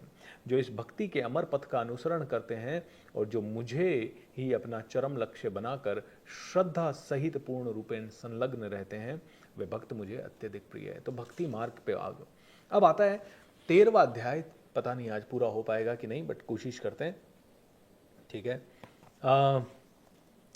यस, फर्स्ट टाइम इंडियन फिर गुजराती। जी हाँ, हम सब भारतीय हैं, हम सब भारतीय हैं। सर ये 12th चैप्टर का 15th श्लोक आपने पढ़ा आज, जब मैंने गीता जी ओपन की तो यही वर्ष आया। He who is free from joy, envy, fear and anxiety is near to me. प्रकृति, पुरुष तथा चेतना। अर्जुन ने कहा, हे कृष्ण, मैं प्रकृति एवं पुरुष, क्षेत्र अथा क्षेत्रज्ञ तथा ज्ञान तथा ज्ञेय के विषय में जानने का इच्छुक हूं। हे भगवान, ये शरीर क्षेत्र कहलाता है। हे कुंती पुत्र, ये शरीर क्षेत्र कहलाता है और क्षेत्र को जानने वाला क्षेत्रज्ञ कहलाता है। तो भगवान यहाँ कहते हैं कि देखिए, 3 तरह के लोग हैं। मान लीजिए एक किसान है, उसके पास एक ज़मीन का टुकड़ा है, तो किसान जानता है कि वो ज़मीन उसकी है। ऑलराइट, किसान कहता है ये ज़मीन मेरी है। अब किसान से ऊपर चले जाओ तो उसी गांव का कोई पटवारी वगैरह होगा जिसको गांव के सभी लोगों की ज़मीनों का पता है। उसी के ऊपर चले जाओ तो एक तहसीलदार है, उसको उस गांव की नहीं, उस आसपास के 5, 10, 15 गाँव के ज़मीनों का सबका पता होगा। उसी के ऊपर चले जाओ तो मतलब रेवेन्यू डिपार्टमेंट या जो भी होगा, मतलब जो भी बोर्ड होगा, लेट्स से डेवलपमेंट अथॉरिटी और समथिंग, उसको उस पूरे शहर की सारी ज़मीनों को पता है। उसके ऊपर चले जाओ तो सेंटर है, सेंटर के अंदर तो पूरे देश की ज़मीनों का सारा पता है। तो कहते हैं कि तुम जो छोटा सा क्षेत्र तुम्हें मिला है, तुम उसके स्वामी बनते हो, लेकिन तुम्हारा परम स्वामी जो है, जिसको सारी चीज़ों के बारे में पता है, वो ऊपर बैठा हुआ है। तो क्षेत्र इज जस्ट द फील्ड, और जो उसका स्वामी है वो क्षेत्रज्ञ हो गया। कहते हैं कि तुम्हें बस इतना ही समझना है कि तुम आत्मा हो और तुम्हारे ऊपर कोई ना कोई परमात्मा है। बोले ये शरीर तुम नहीं हो, ये सब तुम नहीं हो। तो तुम्हें लगता है कि तुम खा रहे हो, तुम नहीं खा रहे हो। तुम कौन हो? तुम तो जिस दिन तुम्हारे प्राण निकले खट गायब, तो तुम नहीं खा रहे हो। कौन खा रहा है? कौन देख रहा है? उसको देखो जो देख रहा है। जब तुम दृष्टा भाव को डेवलप कर लोगे तो तुम प्रकृति को, पुरुष को, चेतना को समझ पाओगे। प्रकृति, पुरुष और चेतना क्या है? प्रकृति चल रही है, सारी तरफ प्रकृति है। तुम कहते हो मैं पुरुष हूं, कौन है मैं? मतलब कौन? हु इज मैं प्रकृति को देख रहा हूं। कौन देख रहा है प्रकृति को? नहीं नहीं, मैं देख रहा हूं। मैं कौन? बोलते मैं मतलब क्या? चलो ठीक है, एक बहुत ही प्यारी सी कहानी आई जहां पे एक बहुत बड़े संत थे। राजा ने उन संत को, मान लेते हैं संत का नाम कुछ भी XYZ कर देते हैं, रहीमदास जी, रैदास जी, कोई भी संत है। तो राजा ने एक फंक्शन किया और उस फंक्शन में मुख्य अतिथि के रूप में उन संत को बुलाने के लिए अपना दूत भेजा। दूत जब संत के पास पहुंचे तो संत ने कहा, रहीमदास आएगा, लेकिन रहीमदास तो है ही नहीं। रहीमदास आपके फंक्शन में जरूर आएगा, बट रहीमदास तो है ही नहीं। बट ये ध्यान रखना, रहीमदास है नहीं। समझ में नहीं आया। वो बंदा बोला, वापस राजा के पास भागता भागता गया। राजा समझ नहीं आया। उन्होंने कहा रहीमदास तो आएगा, लेकिन रहीमदास है ही नहीं। रहीमदास आएगा, लेकिन रहीमदास है ही नहीं। राजा को बड़ा अटपटा लगा। खैर ठीक है, राजा ने कहा क्या पता बुढ़ापे में सठिया गए हों थोड़े से। संत वहां पहुंच गए, रथवत से पहुंचे। राजा ने उनका स्वागत सत्कार किया। स्वागत सत्कार उन्होंने करवाया, अपना जो भी हुआ। बोले तुमने रहीमदास का स्वागत सत्कार किया, ये सही बात है, लेकिन रहीमदास तो है ही नहीं। राजा उनकी बात समझ नहीं पाया। राजा ने उनको थोड़ा प्रणाम किया और कहा, महाराज क्षमा चाहूंगा, लेकिन आपकी इस बात का उत्तर, उसका मर्म हम समझ नहीं पाए कि मतलब रहीमदास का तुमने स्वागत किया, बट रहीमदास तो है ही नहीं। सर अभी हमने माला पहनाई तो आप ही को, तो रहीमदास जी को ही तो पहनाई हमने माला। हमने स्वागत किया तो रहीमदास जी का ही तो किया, बट आप कह रहे हो रहीमदास जी तो है ही नहीं। बोले राजा ये क्या है जिसमें मैं बैठ के आऊं? बोले ये रथ है। चलो एक काम करते हैं, समझाते हैं, घोड़े अलग कर दो। ऑलराइट, घोड़े अलग हो गए। ऑलराइट, बोले अब कौन सी चीज रथ है इनमें से? ठीक है, बोले ये बग्गी। चलो ठीक है, इसका पहिया अलग करो। भाई अब ये क्या है? पहिया है साहब। ये क्या थे? ये तो घोड़े थे। ये क्या है? ये तो पहिया है। ये क्या है? ये तो कील है। ये क्या है? इसका छत्तर है। ओके, ये क्या है? ये इसकी आगे की लकड़ी है। ये क्या है? इसकी पीछे की लकड़ी है। तो सबको अलग अलग कर दिया। बोले अब भाई बताओ किधर है रथ? सारे के सारे घोड़े इधर हैं। ये तो घोड़े हैं। अच्छा हाँ, ये तो पहिया है। अच्छा ये तो लकड़ी है। अच्छा ये तो छत्तर है। अच्छा फिर क्या है? रथ। रथ क्या है? बोले ऐसे ही तुम कौन हो? चलो अंगुली हटा दी। तो क्या हो, भूपेंद्र कौन है? चलो अंगुली अंगुली को साइड में कर दिया, ओके, ये वाला हाथ भी साइड में कर दिया, ये वाला पाँव भी साइड में कर दिया, ये वाला, अच्छा ये है क्या भूपेंद्र? नहीं ये भी नहीं है। ये चलो किडनी निकाल के रख दी, ये है क्या किडनी है क्या भूपेंद्र? नहीं ये भी नहीं है। हार्ट निकाल के रख दिया, क्या हार्ट है क्या भूपेंद्र? नहीं। गला निकाल के रख दिया है क्या? अच्छा आँख निकाल के रख दी है क्या भूपेंद्र? अच्छा ये कान भूपेंद्र क्या? नहीं। तो सब चीज़ों को अलग कर दो, किधर है भूपेंद्र? बोलते किधर भी नहीं है भूपेंद्र। तो हु इज भूपेंद्र? तुम किसको कह रहे थे कि मैं खा रहा हूं? कौन हो तुम? मैं खा रहा हूं, मैं पी रहा हूं, मैं पहन रहा हूं। Who is you? Who are you? तो आप देखो जितने भी अच्छे आध्यात्मिक टीचर्स के पास आप जाओगे, वो सारे लोग आपसे ये एक एक्टिविटी ज़रूर करवाएंगे और वो कहेंगे बार बार पूछो हु आर यू, कौन हो तुम? हो कौन? तुम हो कौन? Who am I, who am I, who am I. ये मेडिटेशन हु एम आई की या ये बार बार चलेगी। तुम्हारे जितने भी उत्तर आ रहे हैं, मैं एक पिता हूँ, ऑलराइट, बोले जितने भी उत्तर आते जाएं उन सभी उत्तरों को झूठ बोलते जाओ। तुम्हारे अंदर ये आता जाए कि मैं भूपेंद्र हूँ, मैं एक ट्रेनर हूँ, मैं एक पिता हूँ, मैं एक पुत्र हूँ, मैं एक पति हूँ, मैं ये हूँ, जो है सारे उत्तर आते जाएं। बोले सबको डिस्कार्ड करते जाओ। बोले तू ये भी नहीं है, तू ये भी नहीं है, तू ये भी नहीं है। अंत में कौन सा उत्तर आता है? अंत में उत्तर आएगा मैं कौन हूँ, फिर शायद आएगा मैं आत्मा हूँ। मतलब ये आत्मा हूँ ये कहना मात्र नहीं, ये रियलाइज करना मात्र कि तुम सच में कुछ नहीं हो। तुम्हारा ये शरीर जो है ये क्षेत्र है, और इस क्षेत्र का जो क्षेत्रज्ञ है, स्वामी है, वो आत्मा है, और आत्मा का स्वामी परमपिता परमात्मा है। बोलते इस भेद को तुम्हें जानना पड़ेगा, तो तुम्हारे मन से ये भोक्ता भाव हट जाएगा कि मेरा है, मैं हूं, मैं ही कर रहा हूं, मैंने किया है, मैंने पाया है, मैं यहां पहुंचूंगा, मैं ऐसा करूंगा, मैंने वो कर दिया, अरे मैं उसको सिखा दूंगा, मैं समझा दूंगा। अरे तू कुछ नहीं है। बोले सर लेकिन ऐसा माना तो फिर मैं अचीव कैसे करूंगा? बोले अचीवमेंट के लिए आराम से गोल बनाओ, लेकिन ये जानते हुए कि गोल भी आप नहीं बना रहे। आप बना लो गोल, मुझे 1000 करोड़ चाहिए, ठीक है, आपने लिख दिया, आप उसके हिसाब से मैनिफेस्ट कर रहे हो। लेकिन जब आप जानोगे कि मैं और परमात्मा एक ही हैं, तो आप ये भी जानोगे कि आपके पास ऑलरेडी है। और जब आपके पास ऑलरेडी है तो आपको चिंता ही नहीं होगी, और जब आपको चिंता नहीं होगी कि मेरे पास ऑलरेडी है, तो वो अपने आप आपको सर्व करने आ भी जाएगी चीज।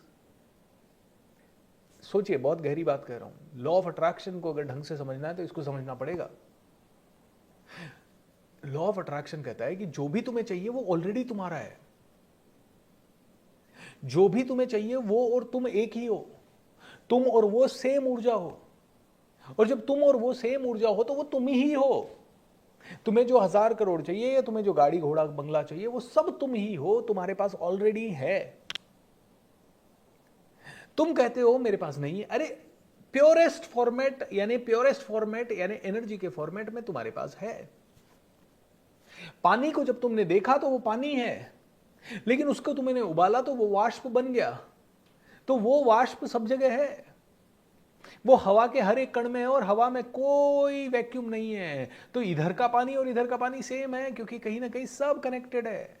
अमेरिका का पानी और यहां का पानी सब सेम है। तुम ऑलरेडी सब जगह हो।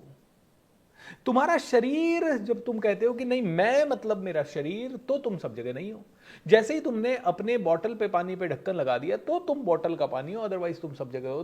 तुम पूरी दुनिया के पानी से इसी समय कनेक्टेड हो। और जब तुम ऑलरेडी सब कुछ हो तो फिर तुम हो, फिर तुम्हें कुछ पाने की जरूरत नहीं है। और तुम जो भी पाना चाहोगे उस पर ध्यान लगाने की जरूरत आएगी तुम्हारे पास। तुम्हें भौतिक रूप से भी चाहिए तो भौतिक रूप से भी मिलेगा।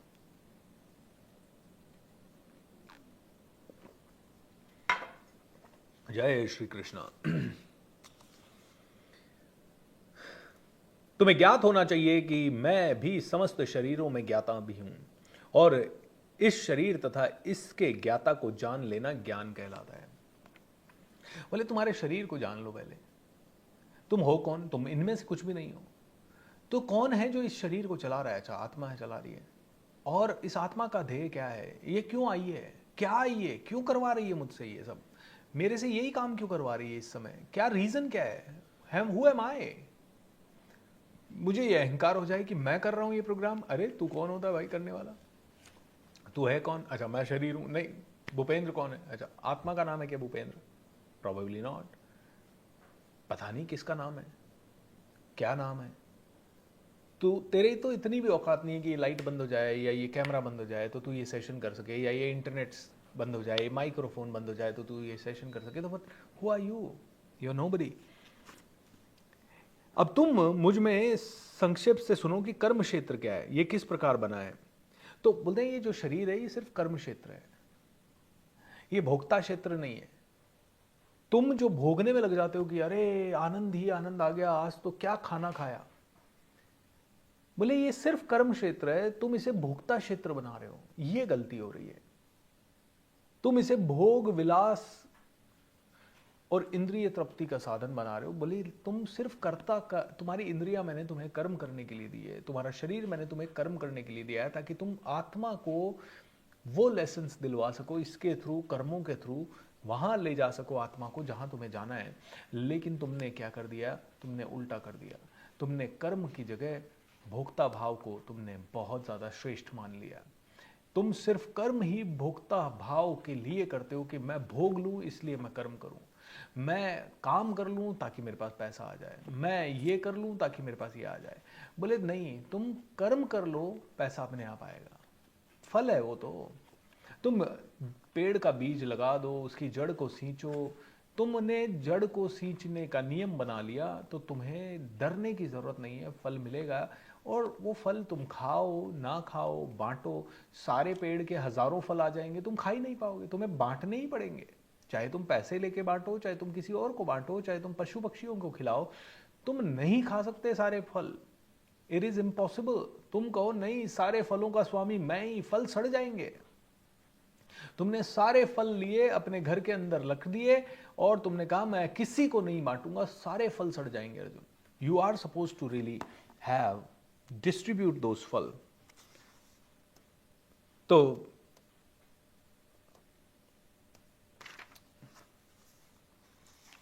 पंच महाभूत अहंकार, बुद्धि, अव्यक्त, दसों इंद्रियां तथा मन, पांच इंद्रिय विषय, इच्छा, द्वेष, सुख दुख, संघात, जीवन के लक्षण तथा धैर्य, इन सब को संक्षेप में कर्म का क्षेत्र तथा उनकी अंतःक्रिया का विकार कहा जाता है। बोलते हैं हमारा मन, बुद्धि और हमारी सारी इंद्रियां और हमारी सारी इच्छाएं, ये सभी हमारे विकारों का कारण है और ये सभी हमारे क्षेत्र में उत्पन्न होती है।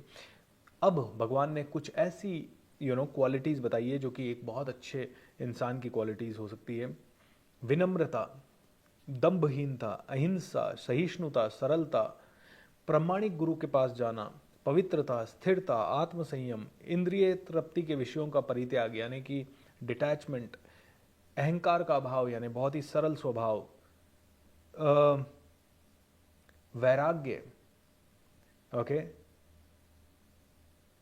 ममता से मुक्ति कि कुछ भी मेरे को पत्नी से, संतान से, सभी से ममता मिले, उस इच्छा से मुक्ति, अच्छी तथा बुरी घटनाओं के प्रति संभाव, मेरे प्रति निरंतर अनन्य भक्ति, एकांत स्थान में रहने की इच्छा, जन समूह से विलगाव, आत्म साक्षात्कार की महत्ता को स्वीकार करना कि आत्म साक्षात्कार ही सब कुछ है, एंड परम सत्य की दार्शनिक खोज करना। इन सब को मैं ज्ञान घोषित करता हूं और इसके अतिरिक्त जो भी है वह सब अज्ञान है। तो देखिए वापस से सुनिए, ज्ञान क्या है?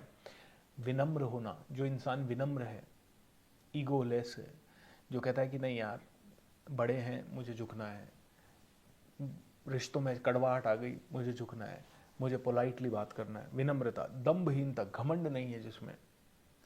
अहिंसा, जो किसी भी प्राणी का जानबूझ के कभी भी नुकसान नहीं करना चाहेगा, अनजाने में भी नहीं करना चाहेगा। सहिष्णुता, सहिष्णुता को क्या बोलते हैं? आई थिंक परोपकार वगैरह। जो गुरु की शरण में जाने वाला है, जो गुरु के पास बैठ के ज्ञान लेने वाला है। पवित्रता, जो प्योर है हार्ट के लेवल पे, मन के लेवल पे, शरीर के लेवल पे। स्थिरता, जो पूरी तरह से संयमित है, स्थिर है, आत्म संयम जिसके पास है, जो बहुत ज़्यादा भोगता भाव में नहीं है कि मैं ये भी खा लूँ, वो भी खा लूँ, ऐसे पहन लूँ, ये पहन लूँ, ऐसा दिख जाऊँ, वैसा दिख जाऊँ। अहंकार का जिसमें अभाव है, जो बिल्कुल ऐसा नहीं कि मैंने किया है, जिसमें मैं नहीं है। जो जन्म, मृत्यु, वृद्धावस्था और रोगों के दोषों की अनुभूति, वैराग्य, संतान, स्त्री, घर तथा अन्य वस्तुओं की ममता से मुक्त है। जिसको किसी तरह का कोई डर नहीं है कि मृत्यु आएगी देख लेंगे, हानि होगी देख लेंगे, लाभ होगा देख लेंगे, ओके, स्त्री पुरुष प्रेम मिले ही मिले, ऐसा इन सब चीज़ों से मुक्ति है। अच्छी तथा बुरी घटनाओं के प्रति संभाव, जो स्थिर चित्त है और भगवान की भक्ति करने वाला है, एकांत स्थान में रहे, फालतू का बात ना करे, फालतू की चीज़ों में इंडल्ज ना हो, आत्म साक्षात्कार को जो महत्वपूर्ण मानता है, वो ही भगवान को सबसे ज़्यादा प्रिय भी है, और वो ही इंसान कहते हैं, क्या कहते हैं, वो ही ज्ञानी है। बाकी सब अज्ञानी है, बाकी सब अज्ञानी है। इसके ऊपर बहुत डिटेल में इसका वो है। सो दोस्तों,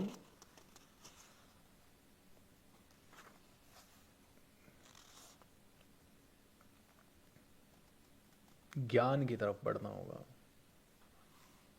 श्री राम जय जय राम, सिया राम। सो यही मर्म है दोस्तों इस पूरे चैप्टर का। बहुत ज़्यादा अभी कवर नहीं कर पाएंगे, कुछ और चीज़ें हैं जो मैं कल कवर करूँगा, बिकॉज अदरवाइज़ थोड़ा लंबा हो जाएगा। बोलिए योगेश्वर श्री कृष्ण भगवान की जय, बोलिए इस पवित्र गीता ज्ञान की जय। एक आधा प्रश्न किसी का हो तो ले लेते हैं, और उसके बाद आज की सभा को यहीं विसर्जित करेंगे।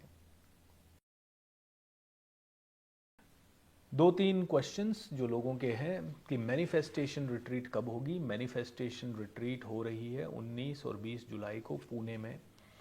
आप अपनी मर्ज़ी से जो भी कंट्रीब्यूट करना चाहें वो कंट्रीब्यूट करके आ जाएं, और वो कंट्रीब्यूशन आपकी सीट सिक्योर है इस चीज़ का एक छोटा सा है, और हम भी सेफ हैं कि हमें भी पता है कि कितने लोग एक्चुअल में आ रहे हैं, इसलिए वो मैनिफेस्टेशन रिट्रीट का छोटा सा कंट्रीब्यूशन है। नहीं तो कई लोग कह देंगे आएंगे आएंगे, और लास्ट में आएंगे नहीं, पता लगा हमारे लिए अव्यवस्था हो गई, हम एंड तक 200 लोग आएंगे या 800 लोग आएंगे, हमें नहीं पता। 800 आ गए एकदम, 200 की हमने व्यवस्था की और 800 आ गए तो दिक्कत, हमने 800 की व्यवस्था की और 200 या है तो दिक्कत। तो इसीलिए दोस्तों एक छोटा सा कंट्रीब्यूशन है, आप में से कोई भी उस पूरे कंट्रीब्यूशन उसमें पूरा कंट्रीब्यूट कर सकता है किसी भी तरह से। आप वहाँ पे भोजन की व्यवस्था के लिए कंट्रीब्यूट कर सकते हैं, चाहे आप वेन्यू के लिए कंट्रीब्यूट कर सकते हैं, आप वहाँ लाइट वाइट की व्यवस्था के लिए कंट्रीब्यूट कर सकते हैं, या डीजे साउंड के लिए कंट्रीब्यूट कर सकते हैं। आप आएँ तो भी कंट्रीब्यूट कर सकते हैं, आप नहीं आएँ तो भी कंट्रीब्यूट कर सकते हैं। अगर आपको लगता है कि मैं अच्छा कार्य कर रहा हूँ और इस कार्य से सबको फ़ायदा हो रहा है, तो आप किसी भी लेवल पे कंट्रीब्यूट कर सकते हैं। अभी तक हमारे पास 200 के आसपास रजिस्ट्रेशन हो गए, 200 से ज़्यादा हो गए। हमने वेन्यू इनिशियली 250 लोगों का ही किया था, लेकिन अब हम सोच रहे हैं करीब 350-400 लोगों का वेन्यू करें। तो हमने सीट कैपेसिटी हम लोग थोड़ा बढ़ा रहे हैं। सो 200 हो चुके हैं और 200 और लोग आ सकते हैं। आप में से कोई भी आना चाहे, मैं आपसे कहूँगा आज कल परसों में आप इसका रजिस्ट्रेशन ज़रूर कर लें, क्योंकि अंत में फिर आपको मिलेगा नहीं। जैसे कल एक हमारे भाई का मैसेज टीम में आया कि मुझे 6 सीट बुक करनी है, तो उन्होंने 6 सीट्स बुक की। तो ऐसे ही आप लोग पर सीट के लिए जो भी कंट्रीब्यूट करना चाहें कंट्रीब्यूट करके आएँ। कमांडो ट्रेनिंग में आने का पूरा पूरा मन बनाएं। आई नो आप में से कई लोगों के लिए वो फाइनेंशियली थोड़ा चैलेंज हो सकता है, कुछ लोगों के लिए, कईयों के लिए तो नहीं, बट मुझे ऐसा लगता है कि बहुत ही नॉमिनल चार्ज है 3 महीने की ट्रेनिंग का। और 3 महीने सुबह सुबह उठ के मेरे साथ जब आप ये सारी चीज़ें प्रैक्टिस करोगे, ये सारी चीज़ें सुनोगे, ये गहराई तक जाती जाएगी। आपको अलग से न गीता पढ़ने की ज़रूरत पड़ेगी, न भागवत पढ़ने की ज़रूरत पड़ेगी, अलग से आपको कुछ भी और किसी भी धर्म का पढ़ने की ज़रूरत नहीं पड़ेगी। मैं आपको इतना वादा करता हूँ कि मैनिफेस्टेशन में डीप ले जाऊँगा, आपको उस लेवल पे ज़रूर ले जाऊँगा जहाँ आप निडर हो जाओगे, जहाँ आप पूरी तरह से एक शांत भाव से ज़िंदगी को जीना शुरू करोगे। मैं ये नहीं कहना चाहूँगा कि मैं उतना निडर मैं भी हो गया हूँ, लेकिन हाँ, मैं पहले से लाखों गुना बेहतर हो गया हूँ, एंड आपको भी हज़ारों गुना बेहतर ज़रूर बना देंगे, इफ़ नॉट लाखों गुना। ठीक है, सो आप आइए। कंट्रीब्यूट करने के लिए कहाँ करें? उमा जी वही लिंक है रिट्रीट का जो हमारी टीम लिंक दे रही है, उसी पे आप कंट्रीब्यूट कर सकते हैं, उसी पे आप भेज सकते हैं जो भी भेजना है। ठीक है, और आप चैट विंडो में या तो या ऊपर ही ऊपर मेरी टीम ने लिंक को पिन कर रखा होगा। My friend said you are Muslim, you killed our Hindus, I have you करके बोली, what I do sir. My friend said you are Muslim, you killed our Hindus. तो मंसूर शेख कहते हैं कि मेरा फ्रेंड मुझे कहता है कि मैं मुस्लिम हूँ, आपने हमारे हिंदुओं को मारा है, आई हैव यू करके बोली, what I do sir. Mansoor भाई लोड नहीं लो।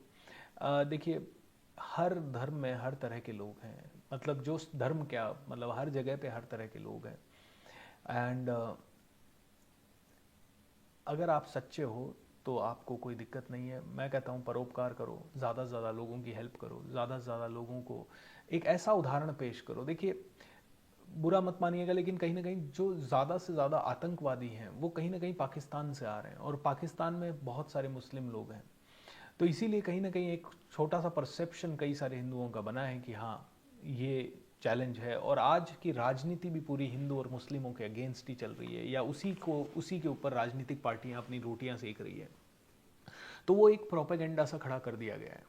तो इसका इसका बहुत ही सरल उपाय एक ही है कि जब हज़ारों, जैसे हज़ारों लाखों की संख्या में मुस्लिम भाई सड़कों पे उतरेंगे और परोपकार के लिए, हिंदुस्तान के लिए कुछ अच्छा कार्य करते हुए दिखेंगे, तो ये सब अपने आप वाइप आउट हो जाएगा। तो मैं कहूँगा कि आप कई सारे भाइयों को लो और वो सारी चीज़ें करो जिनसे कि हिंदुस्तान की तरक्की हो, जिससे कि बहुत ज़्यादा नेक्स्ट लेवल पे, तो अपने आप धीरे धीरे ये परसेप्शन चेंज भी हो जाएगा। और अगर किसी का परसेप्शन है तो वो उसका परसेप्शन है। हर जगह पे हर तरह के लोग हैं, हर जगह पे अच्छे लोग हैं, हर जगह पे बुरे लोग हैं, हर जगह पे हर तरह की बुराइयां हैं, हर तरह की चैलेंजेस हैं। तो मैं तो इतना ही कहूँगा कि हम सभी लोग एक दूसरे से वापस से सर्वधर्म संभाव पे आएँ। ये जो हेट्रेड है, आप भी अपने लोगों को समझाएं, मैं भी समझा रहा हूँ कि ये सब पॉलिटिकल एजेंडाज हैं। ये सब या तो पॉलिटिकल एजेंडाज हैं या धार्मिक एजेंडाज हैं। दुकानें कैसे चलेगी सोचिए ना, अगर अगर सारे मुल्ला मौलवी कहने लग गए कि नहीं यार हिंदू धर्म भी श्रेष्ठ है, सनातन भी श्रेष्ठ है, तो फिर उनको कौन पूछेगा? फिर तो सारे मुस्लिम भाई आ जाएंगे मंदिर में। अब मंदिर में आ जाएंगे सारे मुस्लिम भाई, तो ये तो उधर मस्जिद कहीं खाली हो जाएगी। और ऐसे ही अगर सारे हिंदू पंडित पुजारी कहेंगे कि नहीं भैया इस्लाम श्रेष्ठ है, तो फिर सारे उधर चले जाएंगे।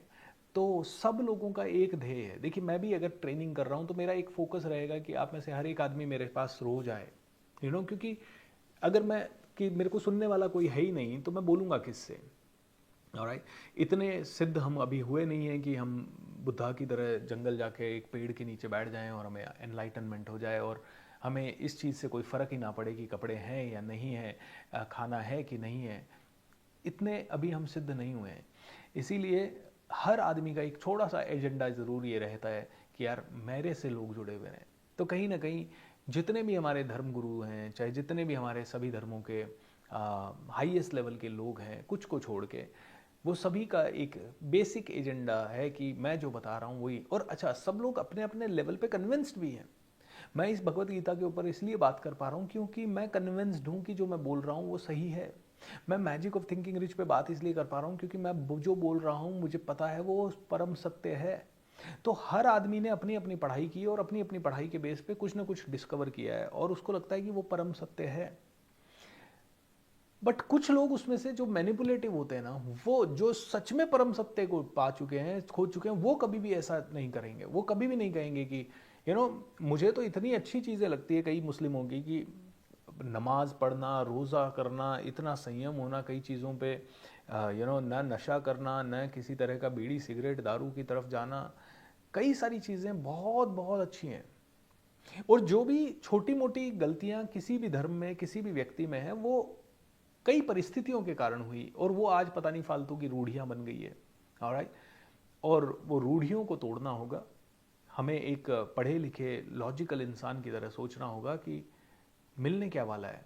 चलिए 1 मिनट के लिए, अब मैं चर्चा थोड़ी सी हो रही है तो 2-3 मिनट और कर लेते हैं। मान लेते हैं, चलिए अभी हिंदू खराब या मुस्लिम खराब, एक काम करते हैं, सारे सारे के सारे हिंदू मुस्लिम छोड़ो, सारे के सारे मान लो आप ईसाई रख दो इस दुनिया में। न हिंदू है न मुस्लिम है, चलो सारे के सारे ईसाई लोग हैं, क्रिश्चियंस हैं, सब सब क्रिश्चियंस हैं, सब जगह क्रिश्चियनिटी है। क्या लड़ाई बंद हो जाएगी? क्या दंगे बंद हो जाएंगे? क्या झगड़े बंद हो जाएंगे? क्या मनमुटाव बंद हो जाएंगे? ठीक है, चलिए सारे के सारे क्रिश्चियंस हैं, उनमें भी एक ही फैमिली के सारे क्रिश्चियन हो जाएं, सारी पूरी दुनिया में सिर्फ एक ही फैमिली के सारे बच्चे बच्चे रहें, सब रिलेटिव्स हों, क्या लड़ाई झगड़े नहीं होंगे? बल्कि ज़्यादा होंगे। ऑलराइट, तो ultimately it is nothing to do with Hindu Muslim, it is more to do with the basic human nature. Basic human nature कहता है युद्ध दो, शांति से मैं बैठ कैसे जाऊँ. शांति शांति पति पत्नी के बीच में अगर शांति रहेगी तो वो कोई ना कोई तरीका ढूंढ लेंगे झगड़ा करने का, छोटा सा, और कुछ नहीं तो किसी भी चीज़ पे, छोटी सी चीज़ पे बड़ा बना के उसको नाराज़ हो जाएंगे. बोले एक ही परिवार के 5 सदस्य भी एक दूसरे से लड़ते लड़ते फिर उनकी पीढ़ियां हो जाती है कि भाइयों की शादियां हो गई, उनकी बहुएं आ गई, फिर वो उसी परिवार में इतने झगड़े पनप जाते हैं कि पूछिए मत, कोर्ट केसेस वगैरह तक हो जाते हैं. अधिकांश कोर्ट केसेस अननोन लोगों के साथ थोड़ी है, अधिकांश कोर्ट केसेस फैमिली वालों के साथ है. कोई पति पत्नी के खिलाफ कर रहा है, या कोई भाई भाई के खिलाफ कर रहा है, या कोई रिश्तेदार रिश्तेदार के खिलाफ कर रहा है. सारे रिश्तेदारों में. कोई हिंदू मुस्लिम के कहाँ कोर्ट केसेस ज़्यादा चल रहे होंगे. वो ठीक है, एक दो मारपीट के केसेस या इधर उधर के छोटे मोटे, बट बाकी तो सारे केसेस फैमिलीज के हैं. तो कहते हैं कि जब ये बहुत ही गलत धारणाएं पनपा दी गई है कि सिर्फ हिंदू ही होने चाहिए, या सिर्फ मुस्लिम ही होने चाहिए, या सिर्फ ये ही होने चाहिए. तो मैं कहता हूँ कि कई जगह पे कुछ गलत तत्व हैं, उन गलत तत्वों को हम सबको मिलके शांत करना चाहिए, बाकी तो और कुछ नहीं है. ऑलराइट. मैनिफेस्टेशन रिट्रीट का दौरान कमांडो ट्रेनिंग बंद रहेगी क्या 2 दिन? मैनिफेस्टेशन रिट्रीट के पहले आपकी कमांडो ट्रेनिंग का सारा बेसिक क्लियर हो जाएगा. कमांडो ट्रेनिंग 90 डेज आपकी निरंतर चलेगी दोस्त, तो वो सारी मैं आपको जानकारी देता रहूँगा.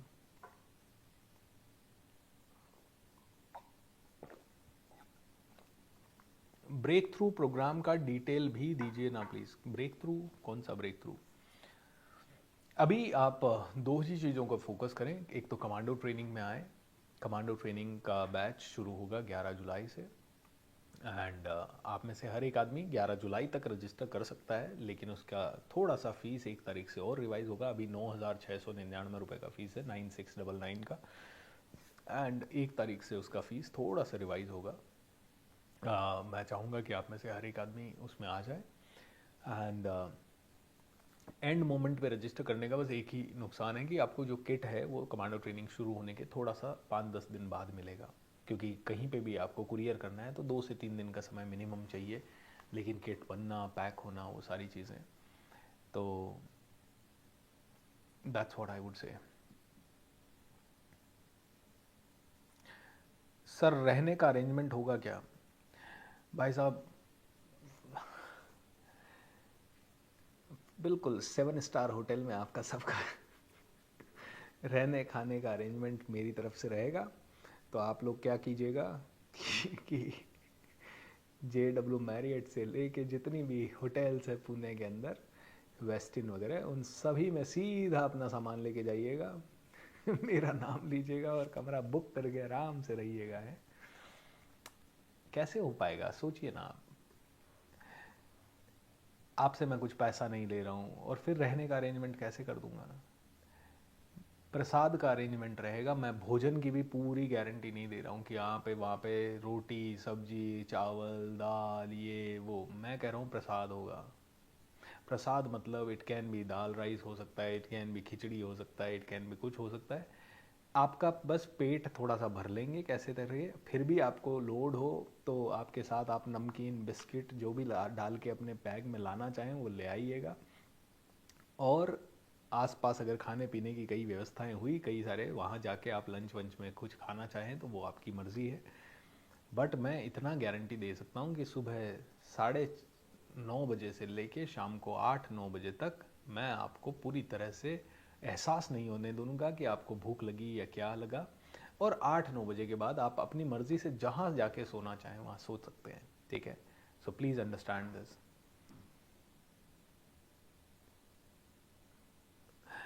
YS शॉर्ट्स डेली किट में क्या होगा सर? किट में एक बिल्ली होगी, एक बिच्छू होगा. मेरे भाई किट इम्पॉर्टेंट नहीं है, ट्रेनिंग इम्पॉर्टेंट है. ठीक है, किट के लिए आने की ज़रूरत नहीं है. किट में 2 रुपये का सामान रहने दे, 2000 का सामान रहने दे. कहाँ फंस रहे हो आप? किट के लिए नहीं आ रहे हो. किट में क्या दूंगा मैं? आप सोना चांदी दे नहीं सकता आपको. ठीक है, और क्या दे सकता हूँ किट के अंदर? किट के अंदर क्या होगा? ज़्यादा से ज़्यादा कमांडो की एक वर्कबुक होगी, ज़्यादा से ज़्यादा 1-2 और छोटे मोटे आइटम होंगे जो आप यूज़ कर सकते हो. ठीक है, इसी लोड ना लो और फालतू के सवालों में ना फंसो, किट में क्या होगा सर जी? नहीं सर, मैं जो पैसा दे रहा हूँ उसका प्रॉपर बाइफर्केशन दो ना, कि इतना रुपया तो इस चीज़ का है, इतना, फिर मेरे को समझ में आएगा कि आप किस लिए पैसा ले रहे हो। सर वो कमांडो रिट्रीट में तो सर मैं द मैनिफेस्टेशन रिट्रीट में मैं आऊँ सर, तो मैं कितना पैसा दूँ सर तो मेरे को वैल्यू मिल जाएगा? अरे भाई साहब, देना है तो दो, नहीं देना है तो मत दो, आना है तो आओ, नहीं आना तो मत आओ। यार ये सारे सवाल ना, ये मिथ्या सवाल है। या तो आप डूब जाओ मेरे साथ भक्ति में, भक्ति मतलब अपने कर्म की भक्ति, अचीवमेंट की भक्ति, सीखने की भक्ति, और या फिर मत डूबो। ये सोच समझ के मत डूबो यार। हाँ, जहाँ पे मैं लाख रुपया 2 लाख रुपया चार्ज कर रहा हूँ ना, वहाँ पे भी मेरे से कोई ये सवाल करता है तो मैं बड़ा इरिटेट होता हूँ, क्योंकि 1 लाख 2 लाख में फिर भी, लेकिन ये सवाल मैं पेशेंटली आंसर करता हूँ, क्योंकि मुझे पता है कि आदमी का 2 लाख जा रहा है, 4 लाख जा रहा है, तो उसको जानने की है कि मैं क्या क्या उसे दूंगा। लेकिन जहाँ आप 10,000 5,000 कर रहे हो और वहाँ मैं 90 दिन दे रहा हूँ, आपने 30 दिन में मेरा सारा देख लिया, मैं क्या आपको सिखा रहा हूँ। अगर आपको ये मेरा तरीका अच्छा लगे तो ही आपको आना है, आपको लगे कि मैं सही इंसान हूँ तो ही आपको आना है, आपको मेरे साथ दिल जुड़े तो ही आपको आना है, नहीं जुड़े तो बिल्कुल नहीं आना है, क्योंकि मुझ पे एक एहसान करना, मुझ पे कोई एहसान ना करना। गुरु जी आपको कोटि कोटि प्रणाम, धन्यवाद। मैं आपका सेशन अटेंड कर रही हूँ, आपका मॉर्निंग का सेशन अटेंड करके मेरे अंदर बहुत बदलाव आया है। ऑसम सर, ट्रेनिंग के लिए कोई ग्रुप बनेगा इसमें? यस, ट्रेनिंग के लिए ग्रुप बनेगा सिमरन जी, चिंता मत कीजिए। बिना ग्रुप के हम आपको रोज़ मैसेज कैसे भेजेंगे? I am resourceful, I am sorry, thank you thank you thank you. Yes, मैं आ नहीं सकती हूँ सर, मैं कुछ देना चाहती हूँ। बिल्कुल अरुणा जी, नीचे जो लिंक दिया गया है, टीम ने जो स्पिरिचुअल रिट्रीट का रजिस्ट्रेशन का लिंक दिया, उसी पे you can pay something if you want to. आपकी विशेष आपकी है ना, दुआएं ज़रूर भेजते रहिएगा। सर, मैनिफेस्ट योर ड्रीम्स का सेशन कब से शुरू होगा? मैजिक ऑफ थिंकिंग रिच के बाद से। अगर आप कमांडो ट्रेनिंग में हैं तो that will not be charge for you, और otherwise that will be charge around 2100 rupees. ठीक है, चलिए दोस्तों, आज इतना ही करते हैं, काफ़ी समय हो गया। ओके, चलिए, आप सभी का कल्याण हो, आप सभी का मंगल हो। सर्वे भवन्तु सुखिनः, सर्वे सन्तु निरामया, सर्वे भद्राणि पश्यन्तु, मा कश्चित् दुःखभाग् भवेत्। ओम शांति शांति शांति। Thank you everyone, lots of love and bye bye.